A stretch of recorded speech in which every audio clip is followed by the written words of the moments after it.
Olá, tudo bem? Meu nome é Ronan, sou médico radiologista especializado em imagem abdominal e vou trazer para vocês alguns conceitos sobre o estadiamento do câncer de ovário, aspectos comuns e as diferenças entre os métodos de imagem. Vamos lá?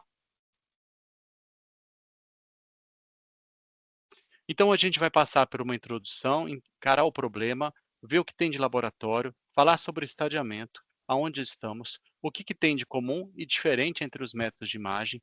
Vamos trazer a ultrassonografia, tomografia, ressonância e PET-CT, cada um com as suas características peculiares, e depois uma mensagem final. Então vamos lá.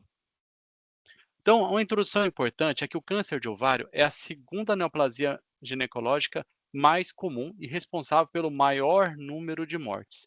E a gente, por mais que a gente estude, trabalhe com métodos de imagem, isso ainda a gente não conseguiu mudar. O estadiamento é feito com múltiplas biópsias e laparotomia exploradora. E os tumores epiteliais são os mais comuns e os mais letais.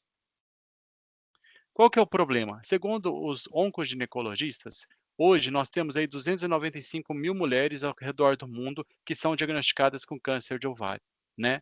E 760 mil mulheres ao redor do mundo em 5 anos terão câncer de ovário.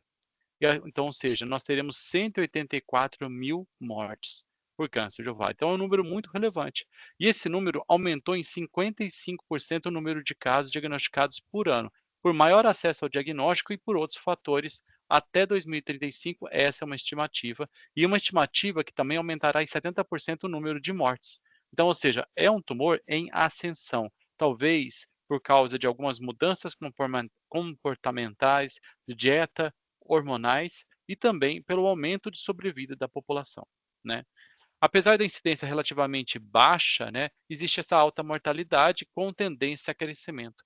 Os tumores avançados têm 17% de sobrevida em 5 anos, é um prognóstico muito ruim, né? E 80% deles recorrem, o que também piora o prognóstico. Então a jornada do paciente vai dos sintomas, exame, vai no clínico geral, para chegar no ginecologista geral, para depois chegar no cirurgião geral e para depois chegar no oncologista clínico. Então é uma jornada que demora muito para fazer chegar nas mãos do especialista, e isso faz diferença, eu vou mostrar para vocês. Então a gente sabe que no laboratório nós temos marcadores específicos para tumor epitelial, para tumores germinativos, para cordão sexual e para metástase. Está resolvido? Não, não está resolvido, porque esses marcadores são sensíveis, porém não são tão específicos quanto a gente gostaria. O estadiamento entre os oncoginecologistas ainda se recomenda a laparotomia exploradora com múltiplas biópsias, tá? O estadiamento cirúrgico ainda é cirúrgico segundo a FIGO e o tratamento curativo é feito com a citorredução cirúrgica. Quanto mais abrangente, quanto mais efetiva, maior a sobrevida do paciente, tá? Fatos: 30% das cirurgias feitas para massas ovarianas são falso negativas. São de erros diagnósticos clínicos e por imagem.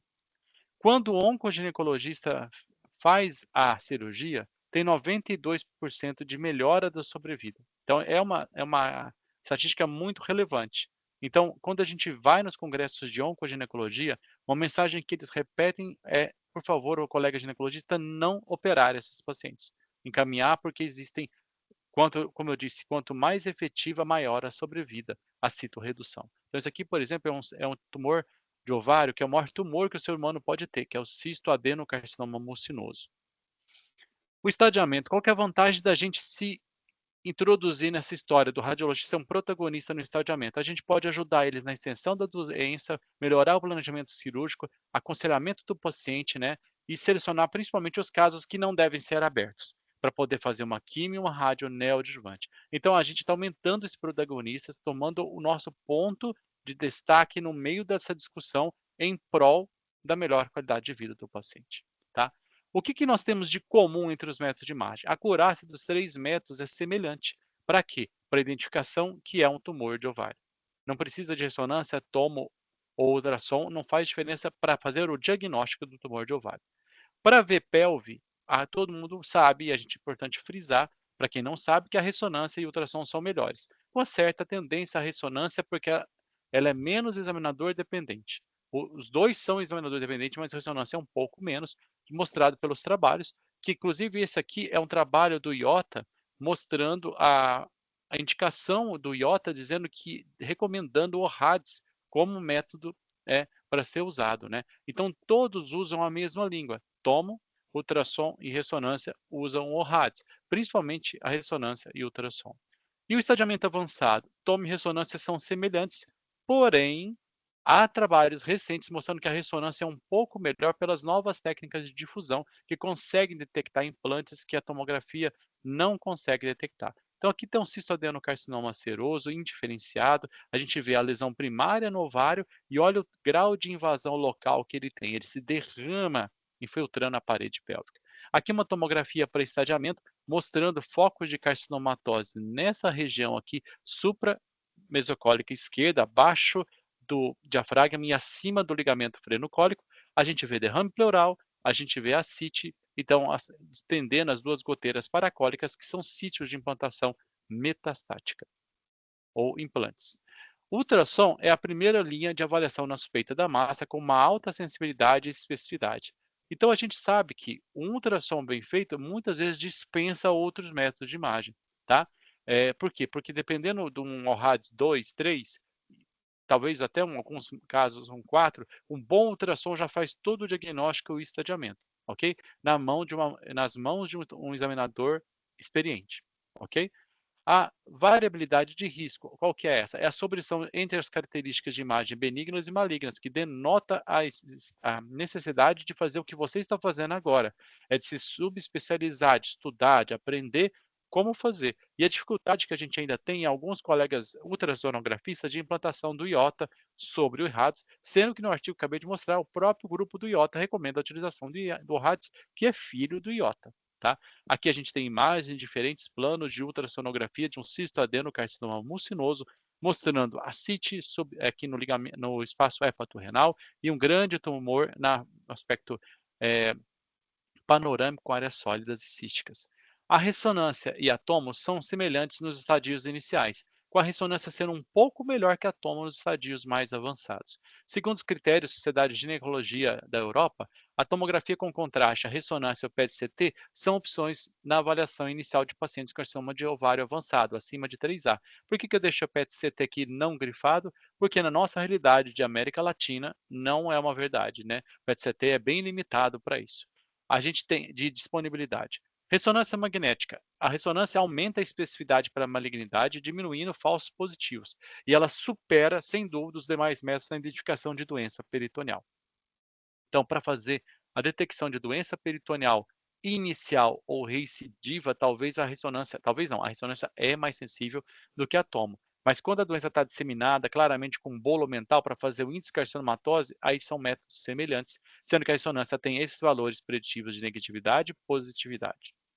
Aqui mostrando que são diferentes. Então a gente está vendo uma imagem de tomografia que aqui na superfície diafragma da cápsula hepática, a gente vê uma área de espessamento, será que é uma ascite? Será que é um implante? E a difusão resolve essa parada para nós, mostrando claramente que são implantes. Da mesma forma, talvez aqui nesse momento da aula vocês não vão ter dúvida que a seta está mostrando um implante no intestino. Mas será que no meio da pilha sua, você ia conseguir ter certeza que esse é um implante? Pois é, na ressonância a coisa é diferente, é mais fácil da gente perceber a restrição à difusão e a poder caracterizar isso como implante. Então, a ressonância é seu grande amigo, principalmente a difusão, para a detecção de implantes peritoneais, tá? E aqui um tumor embrionário misturado com um teratoma, mostrando como a ressonância também é muito boa para a identificação global do tumor, né?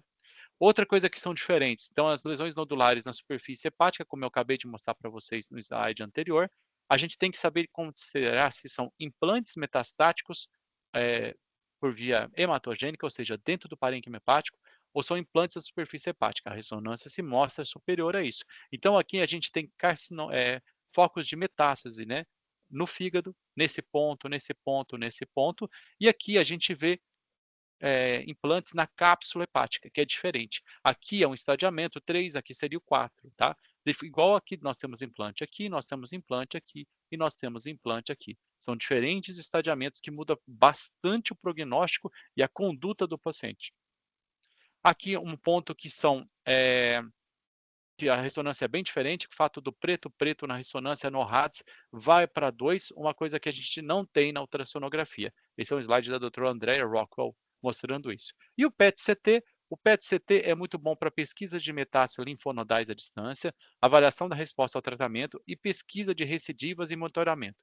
Os linfonodos, locais mais frequentes de recidiva, só que o PET-CT tem um papel limitado na caracterização de lesões anexiais. Então, é sempre importante entender que o PET-CT é muito bom para recidiva e monitoramento. Está aqui os artigos mostrando e comprovando esses fatos de como a gente consegue associar isso, e tanto no PET-CT quanto no PET-ressonância.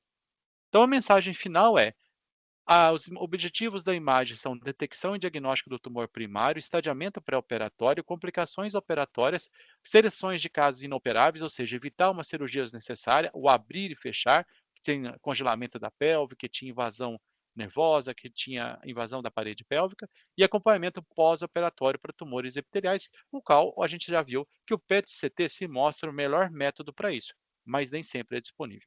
Tá? A acurácia da detecção do tumor primário é semelhante nos 3 métodos, a ressonância tende a ser um pouquinho melhor, mas os dois são melhores que o ultrassom e o PET para a detecção primária da lesão, e para o estadiamento avançado, a ressonância é um pouco melhor que a tomo. E todos eles, assim como você, usam a mesma linguagem, o RADS. Era isso que eu tinha para apresentar.